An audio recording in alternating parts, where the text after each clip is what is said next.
anyone hoping to take in a bit of fresh air along the Bridgewater Canal could find that sticking their beak into matters that don't concern them could end up in a showdown. They're hideous.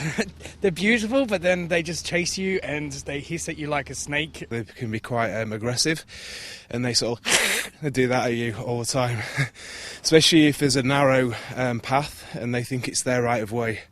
Pretty much every time I ever run up the canal, I see geese attacking people. I was running up the canal the other day and I saw this woman get bitten. And it seems that this year there are more geese swanning around like they own the place than usual.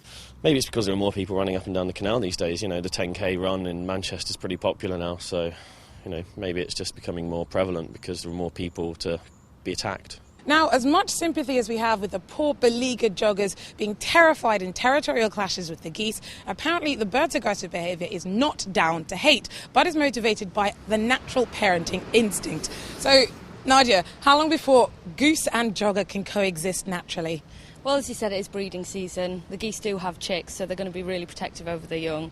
But as the young grow up, that protection, they're not going to be as aggressive towards the joggers, so it shouldn't last too long. With more building work in the city centre, nesting areas are going to be reduced. They have to come closer to where we're going to be walking along the footpaths where we're going to jog, so we're going to have to coexist. So there has to be a compromise somewhere. Urbanisation will mean more and more animals and birds will be forced to migrate into our cities, and when it suits us, their presence is often seen as a bonus.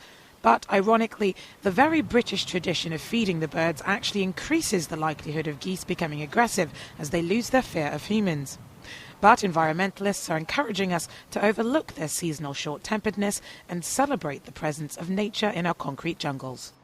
So if people want to go and enjoy birds that are perhaps a little less, you know, in their face, where's a good place for them to go and enjoy that? Well, at the moment, the RSPB, we've got telescopes set up in Exchange Square where you can see the peregrine falcons that are nesting in the city centre, and they've lived here about 5 years, so it's maybe worth going down to see them as well, because it is great that nature's living with us. Man or bird, the stresses of city living can get to the best of us. So if on your travels your feathers are ruffled by narky geese, don't let it get to you. We can live in harmony. Georgia Calvin-Smith, Channel M News.